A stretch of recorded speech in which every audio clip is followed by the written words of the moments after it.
Hey everyone, Banana Cup here.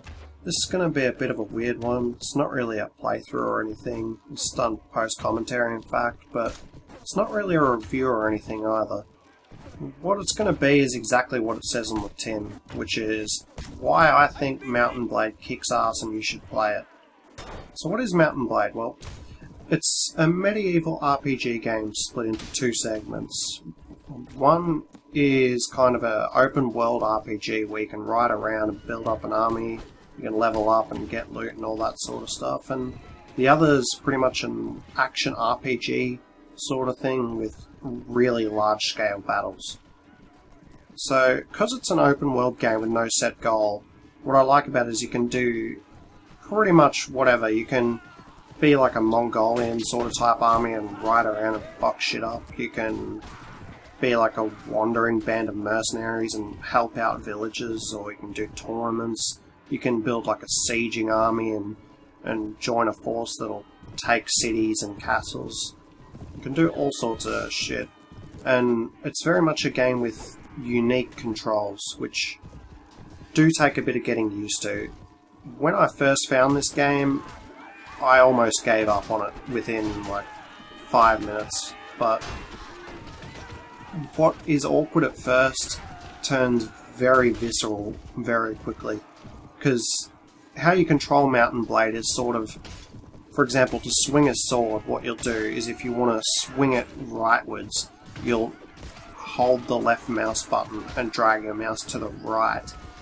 Or say if you want to pull a spear back, you'll hold the left mouse button and pull your mouse backwards and then release to release the spear. And it can take a lot of getting used to, but the controls feel very visceral, and it's just a game where the combat is really fun on its own. I think even without the open world elements, the combat holds up on its own, but the fact that it is also a huge open world RPG with a big map, a ton of modding support, this is a game in its own league, in my opinion. So, I'm mainly going to be talking about Mountain Blade Warband here. The original game is of course good. It's what started the franchise, obviously, but Warband is pretty much the original game with more stuff, so there's not a huge amount of reason to get the original game unless you're trying to play a mod that uses only the original game. Which, I'm going to talk about some mods in this video, and none of them are going to be, like, original exclusive. All of them are going to require Warband, in fact, so yeah. I originally found this game on Reddit. They were talking about a multiplayer thing they'd set up, and I'm not really going to be talking about the multiplayer here, because what I think holds up most in this game is the campaign single player. The multiplayer is good, as I said, the combat is good, don't get me wrong, but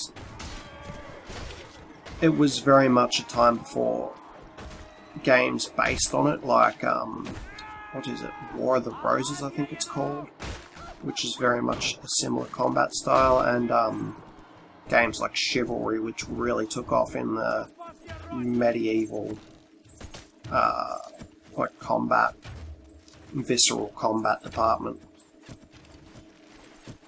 So, yeah, I'm just going to show off some stuff. I've probably already got stuff being shown off in the background, but so we'll probably start off by talking about the map view and the factions. So in Warband there's 6 factions.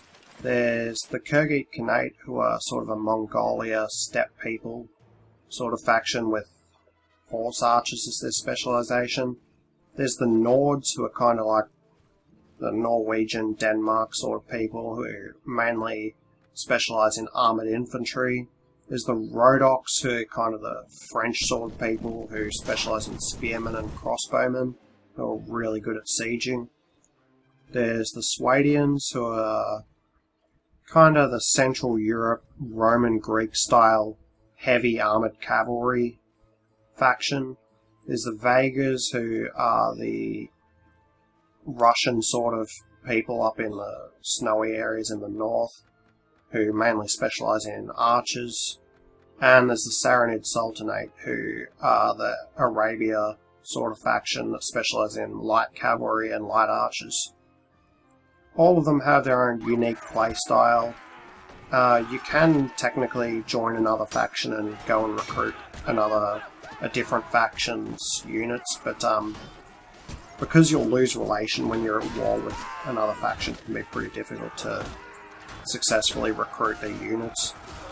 But yeah, those are the main 6 factions. You can make your own faction. You can not join a faction at all and just travel about and do whatever. You can, if you do that, you can recruit a variety of different factions, units, and build your own sort of mishmash of an army. You can do all sorts of things, but the basic gameplay, if you want to kind of have a goal on what to do on the first time, you can pretty much just choose one army to join it, and go around with them fucking shit up, basically. Each of them have their own kind of unique playstyle, as I said. Like, if you're joining the Khergit Khanate, who are the horse archers, you're a lot more suited to going and raiding villages than doing sieges, for example. They still do sieges, but obviously if they attack someone, say the Nords, who have really armoured infantry, they're horse archers who aren't as armoured and are better suited to riding around and winning plains battles, aren't going to do as well as, say, if you attack the Nords with the Rhodoks, who are really good at sieging because they have a lot of spearmen and crossbowmen. So after you've ridden around a bit, you'll inevitably get yourself in a battle, whether it's against another army or some bandits or whatever. And then you'll enter the pretty much the battle mode, which is the action RPG segment of the game. And both of your armies go on the map, whether it's a field or like a town that you're sieging or whatever. And yeah, at this point you can control your army, you can give them orders, or you can just let them do their own thing. You can make lines and make them fire at will, or you can all just charge in, you can get them to follow you, and you can try and make an encirclement, or all sorts of things. As a beginner though, you can feel free to let them do their own thing. They will be somewhat proficient. The basic command will pretty much be to charge. With some mods you can have a bit more advanced, like starting. You can have more control over your starting orders for them, so they'll do something automatically, but in default warband they'll pretty much just charge in. You can charge with them, and they'll just do their best. With the default difficulty settings, you'll pretty much have an advantage over your enemy. You'll do more damage to them, they'll do less damage to you. If you turn this off, tactics start to become really important. And yeah, there's a wide variety of different battling styles you can use. You can, if you're the Khergit, for example, you'll really want to try and get behind your enemy, or get them to follow you around in a line and kind of encircle them, stuff like that. Whereas if you're, say, the Nords, maybe you want to make a shield wall, maybe have some archers or something at the back shooting over it or something. Stuff like that. You can get them to hold their fire and all fire at once when they get near, stuff like that. You can do a few different things. But yeah, I think I've shown off enough of the base game for you to get the gist of it at this point. Again, I recommend you get Warband over the original because it's just got more stuff. I think I'm going to go over some of the expansions and mods at this point. The first of which is with Fire and Sword. So, my opinion on this might be a bit controversial because a lot of people don't like With Fire and Sword that much, but I think it's pretty underrated. So, With Fire and Sword is set in 17th century Eastern Europe, and it's got 5 factions, which are real-life factions. They are Sweden, the Cossacks, Poland, the Muscovites, which are pretty much the Tsardom of Russia, and the Crimean Khanate. Now, don't get me wrong, with Fire and Sword isn't nearly as good as Warband, but I still got like about 10 hours of play out of it, I think, and it's definitely worth buying on sale, at least. It's pretty much revolves around the same sort of thing as Warband, but you don't have shields and you have firearms. That's pretty much it. It's a very interesting point in history. You can recreate a lot of interesting battles, like Great Northern War, for example, between Sweden and Russia as the main belligerents. It's around the time where the Polish had those huge-ass winged hussars, which are really awesome. Again, I think it's very underrated. A lot of people don't like it because the firearms do a lot of damage, but they are very inaccurate. They take a long time to reload, as you'd expect for 17th century firearms. So yeah, not a whole lot more to say about this one. It's pretty much Warband, but with guns. Next up is Viking Conquest, and oh boy do I have stuff to say about this one. This is a bit of a mess. First of all, it's got a really slow start. It's unique in that it's got a storyline mode, but whether you choose that or not, it starts really slow. It takes a long time to get to the meat of the content, which is stuff like ship versus ship Viking battles and stuff. But the biggest problem with it is it's riddled with bugs, even 2 months post-release, which it is currently. Still sometimes textures disappear or flicker. The easy recruitment option doesn't even work. You can train skills past the attribute cap for some reason, which breaks the game. The ship combat should be cool, but fucking the ships like float about sometimes. They clip into each other, bodies and people glitch about, and people walk up straight surfaces. Sometimes the frame rate tanks for no reason, especially when quick travelling. This is more frustrating than it is fun, and they sell it for $15. It's not even on the level of content or completeness as some of the mods out there, which are free. Don't buy this up for full price. Maybe don't even buy it on sale. They really need to fix this shit. Now let's move right on from that, because this video is why Mountain Blade kicks ass, not why Viking Conquest is broken as shit. There is one more DLC, which is Napoleonic Wars, but it's multiplayer only. I'm not sure if people even still play the multiplayer. I primarily play single player, so whatever. We're going to move on to the mods. Now, the modding scene for Mountain Blade is insane. It is one of the most vast modding scenes I've ever seen. The first thing I want to go into is the Warband Battle Sizer. This makes the game like 10 times more epic. Basically, how battles work in Mountain Blade is obviously, you can have thousands of people battling at once, but it can't render all that, so there's a battle size option. Now, by default, this goes up to 150, which means it'll only let 150 people onto the battlefield at once.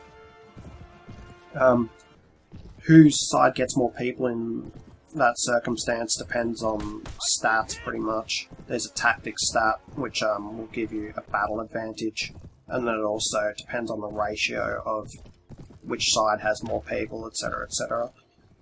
But Warband Battle Size allows you to resize the amount of people that can be on the battlefield up to 1,000. Now, that's not at all recommended. This mod itself can cause performance issues and instability, but my pretty beastie computer can handle about 325, and it's as epic as it sounds. The large-scale battles in Warband are already a huge selling point, but this just makes it 100 times more awesome.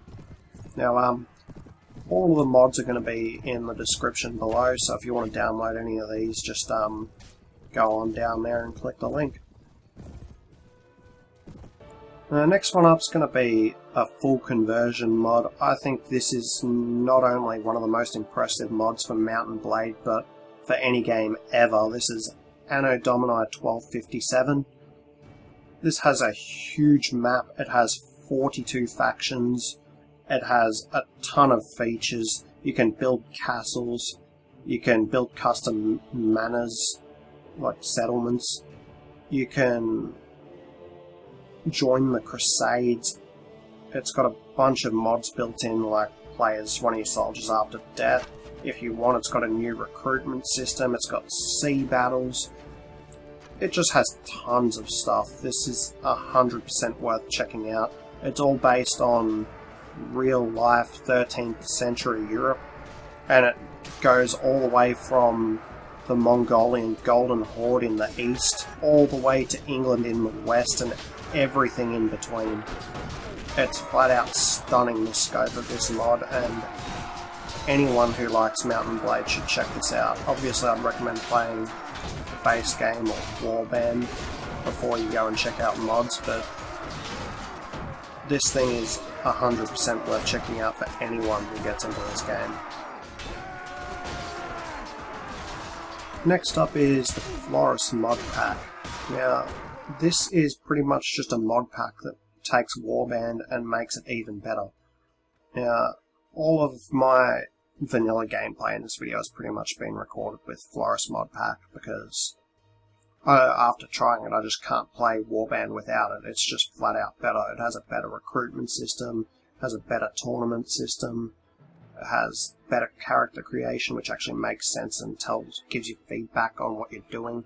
It's got auto looting, it's got auto buying and selling if you want it, it's got tactics menus. It just makes the vanilla experience even better. There's not much else to say about that one.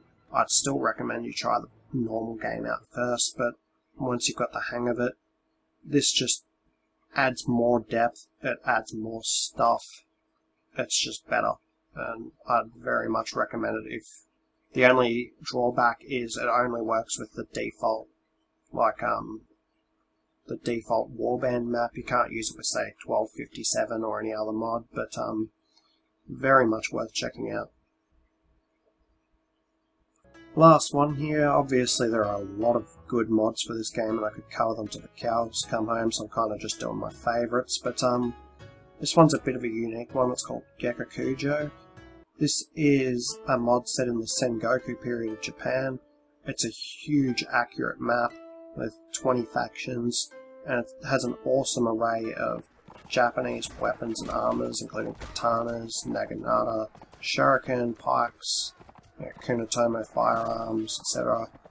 It has a lot of good mods built in, like the diplomacy mod, etc. And unlike a lot of the mods, if you're using the Steam version, you can just download this straight off the Steam Workshop.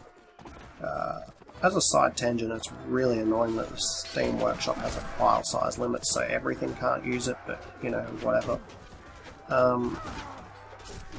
So yeah, this is very much worth checking out in my opinion. It's one of the more unique mods, as I said. It's got a very unique time period. It's just really neat. It's pretty much Warband in Japan. The only thing about this mod is, I'd say it's pretty difficult to start. There are a lot of bandits and rebels and stuff riding about. They'll just fuck you up. There are a lot of deserters from big armies that have advanced units you won't have and can beat your army when it's 3 times the size, so definitely not one for beginners, which is a bit unfortunate if you like the aesthetic and the time period, but once you get a bit used to the game, very much worth checking out. But yeah, that's pretty much going to wrap things up. I've been running on a bit here, but it's a game I'm very passionate about. There's a lot of cool stuff you can do. I've probably left stuff out. I've probably not explained everything to its fullest extent, but you know, if you like the look of it, check it out. It's generally around $20. If you catch it on sale, even better. I originally caught this on sale, I'm pretty sure, and very much worth the money either way. It's as I said, I think I've got about 150 hours in this, all up. It's hard to say because it's got like a mod extender, kind of like Skyrim, if you've ever modded for that. So it doesn't count towards your Steam played total because it's not actually running through Steam because it's using a script extender. So But yeah, about 150 hours all up, I think, including with Fire and Sword and such, so yeah. I've been Banana Cup. Again, check out this game, you won't regret it. It's one of the best games I've ever played, if not the best. I'll see you next time. Goodbye.